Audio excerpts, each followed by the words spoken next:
Blood pressure जो हमारे blood vessels यानी कि धमनियों में जो ब्लड प्रवाह हो रहा होता है उसके द्वारा जो ब्लड की वेसल्स पे जो प्रेशर पड़ता है उसको ब्लड प्रेशर कहा जाता है। अब ब्लड प्रेशर दो तरह के होते हैं, निम्न रक्तचाप एंड उच्च रक्तचाप, यानी कि हाइपरटेंशन एंड हाइपोटेंशन। अगर किसी का ब्लड प्रेशर ऊपर का जो सिस्टोलिक ब्लड प्रेशर है वो 90 से कम है एंड डायस्टोलिक ब्लड प्रेशर 60 से कम है, तब ऐसे स्टेज को हम निम्न रक्तचाप की श्रेणी में रखते हैं। कभी कभी जो है अगर सिस्टोलिक ब्लड प्रेशर 100 या ऊपर का या नीचे का ब्लड प्रेशर यानी कि डायस्टोलिक ब्लड प्रेशर 60 के अप्रॉक्स है यानी कि 65 है, तब भी हम लो ब्लड प्रेशर, जैसा कि लोग आते हैं, बहुत सारे पेशेंट हमारे पास ऐसे आते हैं कि हमारा बीपी हमेशा 100 के नीचे रहता है, तो उसको भी हम निम्न रक्तचाप की श्रेणी में रखते हैं।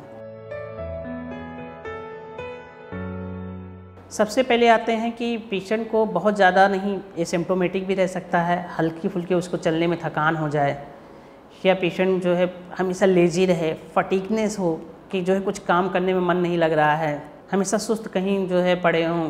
इसके अलावा जब भी उठते हैं तो चक्कर आ जाए। इसके अलावा जो है कभी कभी चक्कर खा के गिर जाना। और कभी कभी कुछ बीमारियां ऐसी होती हैं, जैसे 4 तरीके से जो है ब्लड प्रेशर जो है हमारा लो हो सकता है। एक तो कार्डियक अटैक पड़ा, एक सडन ऑनसेट हुआ, चेस्ट में दर्द हुआ, ब्रेथलेसनेस हुआ, पसीना आ गया। जब इसके बाद हम डॉक्टर के पास ले जाते हैं तो वहाँ पे भी जो है ब्लड प्रेशर पता लगता है, ब्लड प्रेशर भी लो है, तो इसको हम कार्डियक अरेस्ट बोलते हैं और जो है इसे कार्डियोजेनिक शॉक बोलते हैं। तो ऐसी स्टेज में भी हो जाता है।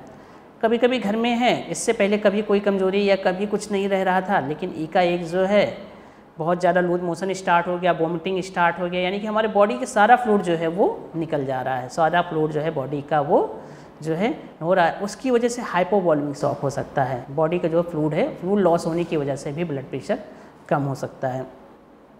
कभी कभी न्यूरोजेनिक एकाएक जो है एनाफाइलेक्टिक हुआ, एनाफाइलेक्टिक शॉक हो गया, कुछ ड्रग लिया, कुछ जो है कोई चीज़ खा लेने के बाद एकाएक गिर गया, पेशेंट पता लगा ये हो गया, इस तरह से हो गया। कभी कभी इमोशन की स्टेज में कुछ लोग गिर जाते हैं, तो ऐसे स्टेज में भी जो है ब्लड प्रेशर उसका लो हो सकता है। और इसके अलावा अगर हम ब्लड प्रेशर के कम होने की बात करते हैं तो घबराहट हो रहा है, बहुत ज़्यादा दिल धड़क रहा है, ऐसे पेशेंट में भी जो है ब्लड प्रेशर लो मिल सकता है। तो सबसे पहले आते हैं कि अगर बीपी 90/60 से नीचे आ रहा है, जिसे हम शॉक का स्टेज बोलते हैं, उसके क्या कारण हो सकते हैं। तो उसके जो मुख्यतः 4 कारण होते हैं, जिसे हम बोलते हैं cardiogenic shock, anaphylactic shock, hypovolaemic shock और न्यूरोजेनिक शॉक। ये मुख्यतः 4 कारण हैं।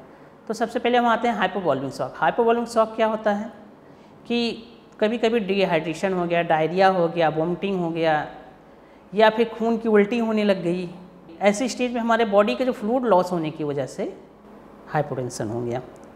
दूसरा हम कारण आता है न्यूरोजेनिक शॉक, जैसे पेशेंट को चोट लग गया, एकाएक स्पाइनल उसका नर्व कट गया, स्पाइनल शॉक में चला गया, तो ऐसे स्टेज में भी पेशेंट का ब्लड प्रेशर लो हो सकता है।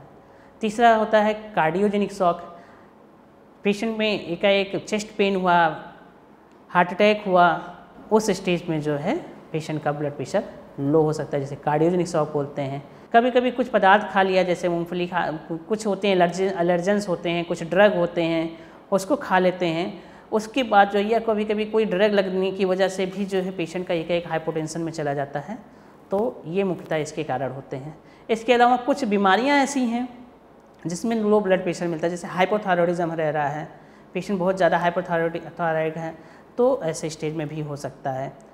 इसके अलावा कुछ हम दवाइयों का उपयोग कर रहे हैं जिसमें मेनली अल्फ़ा ब्लॉकर्स आते हैं, तो जो है उनमें पेशेंट का ब्लड प्रेशर लो हो सकता है, जिसमें कि मेनली ऑर्थोस्टैटिक हाइपरटेंशन होते हैं, जिसमें कि पेशेंट जब खड़ा होता है, मतलब लेटने पे तो उसका ब्लड प्रेशर नहीं कम होता है ब्लड, लेकिन जब खड़ा होता है तो ऐसे समय में उसको चक्कर और फटीगनेस और ये सब सारी चीज़ें सिम्टम्स आ सकते हैं, तो उस कंडीशन में भी उसका ब्लड प्रेशर लो हो सकता है। तो ये मुख्यतः कुछ कारण हैं जो कि लो ब्लड प्रेशर के लिए उत्तरदायी हैं। अगर ब्लड प्रेशर 90 से नीचे नहीं जा रहा है, जैसे कि कुछ फीमेल्स होती हैं जिनका कि डाइट प्रॉपर नहीं होता, एनीमिक होती हैं, उनमें जो है 100 के अप्रॉक्स जो है ब्लड प्रेशर रहता है, तो ऐसे फीमेल्स के लिए एडवाइज है कि वो अधिक से अधिक सॉल्ट लें, बाहर से भी कच्चा सॉल्ट भी ले सकते हैं, और इसके अलावा जो है नमक हमारे सबके घर में रहता है, नमक, नींबू और चीनी का जो है घोल बना करके पिएं, ये हम कर सकते हैं। लेकिन इसके अलावा जो हमने शुरुआत में 4 कारण बताया, जिसमें कार्डियोजेनिक शॉक आ रहा है, हाइपोवोलेमिक शॉक हो रहा है, यानी कि डायरिया हो गया, या फिर बहुत ज़्यादा चेस्ट पेन हो गया, या एकाएक चोट लगने की वजह से उस समय जो है ब्लड प्रेशर गिर रहा है, या फिर जो है कुछ दवा लगने की वजह से हो रहा है, तो ऐसे स्टेज में डॉक्टर की सलाह लेना बहुत ज़रूरी है। डॉक्टर के पास जाएं, फिर डॉक्टर आपकी आवश्यकता अनुसार जो है आपका ब्लड प्रेशर का ट्रीटमेंट होगा, क्योंकि ये ब्लड प्रेशर लो होना सबसे ज़्यादा खतरनाक होता है। ब्लड प्रेशर लो होना ये जो है डायरेक्ट पेशेंट की एक्सपायरी तक के हो जाती है। कभी कभी कुछ इन्फेक्शंस होते हैं, सेप्टिसेमिक शॉक होता है, एक सेप्टिसेमिक शॉक भी होता है जिसमें पेशेंट को इन्फेक्शन हो जाता है, उसकी वजह से भी ब्लड प्रेशर लो हो सकता है। तो अगर बुखार आ रहा है, खांसी है, इन सब की वजह से भी आपको कमजोरी और ये सब लग रहा है, और आजकल जैसे डेंगू फीवर की केसेस में भी जो है ब्लड प्रेशर लो हो जा रहा है। अगर हमारे पास कोई पेशेंट आता है लो ट्रीटमेंट का, तो सबसे पहले हम पता करने की कोशिश करते हैं कि इसको किस वजह से इसका ब्लड प्रेशर लो हुआ है।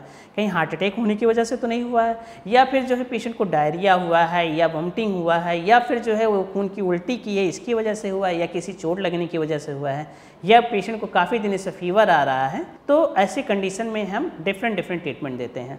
तो सबसे पहले आते हैं कि अगर हम कार्डियक की वजह से हो रखा है, तो कार्डियक कॉज को हम सबसे पहले रूल आउट करेंगे, और इसके बाद उसका तुरंत से तुरंत जो है एंजियोप्लास्टी या एंजियोग्राफी कराते हैं। तो इसके बाद जो है बीपी ठीक हो जाता है। और इसके अलावा तब तक मेंटेन करने के लिए नॉन एड्रेनलिन, डोपा जो है हम ये पेशेंट को दे सकते हैं। तो लाइफ स्टाइल में हमारे ये है, तो एक तो हमको नित्य व्यायाम करना है, अधिक से अपने सेहत पर ध्यान देना है, अधिक से अधिक हेल्दी डाइट लेना है, हमें हेल्दी डाइट लेना है। और अगर हमें ये प्रॉपर रहता है, अगर डॉक्टर ने हमको एक बार एडवाइस कर दिया कि आपका ब्लड प्रेशर लो रहता है, तो हमें जो है बिना खाए पिए घर से नहीं निकलना है, पर डे खाना पीना है, और हो सके तो साथ में नमक, चीनी, नींबू पानी का घोल बना करके हम रखें। पानी अधिक से अधिक हम पिएँ, 4-5 लीटर कम से कम पानी पिएँ। इन सब के साथ में हम जो है अपना लो ब्लड प्रेशर को काफ़ी कुछ तक का ठीक रख सकते हैं। और इसके अलावा जो डॉक्टर ने ड्रग एडवाइस किया है उसको प्रॉपर तरीके से लें। अगर आपको जो मैंने लक्षण बताए हैं उन लक्षणों में से कुछ भी आपको लगता है, तो एक बार आप आ करके डॉक्टर की सलाह ज़रूर लें। आप अपना ब्लड प्रेशर चेक कराएं, और जो है जो कुछ भी है डॉक्टर जो सलाह दें आप उसको फॉलो करें।